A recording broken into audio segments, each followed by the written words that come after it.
Have you ever experienced being groped in a public place or while taking a walk? Getting bullied because you don't act like a girl or a boy?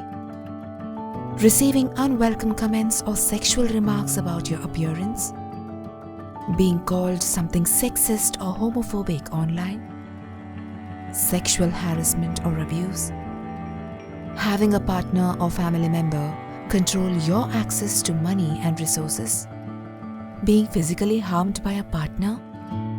If you have answered yes to one of these questions, then you have been affected by gender-based violence, and you are not alone.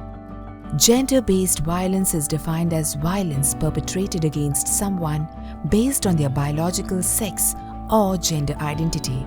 It includes different forms of violence directed against a person, whether physical, psychological, sexual, or economical.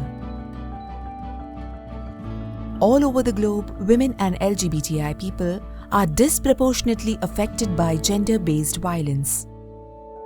1 in 3 women have survived physical and sexual violence.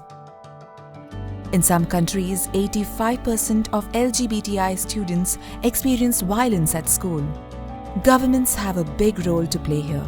68 countries continue to criminalize consensual same-sex relationships. In 45 countries, there is no specific law against domestic violence. 50 countries still lack legal protection from sexual harassment at work. 58% of countries do not criminalize marital rape. This is why gender-based violence is a structural issue. It occurs not just in personal and social circles, it is also embedded in institutions, laws, and policies. However, many other governments around the world have passed specific national laws to prevent and deter gender-based violence.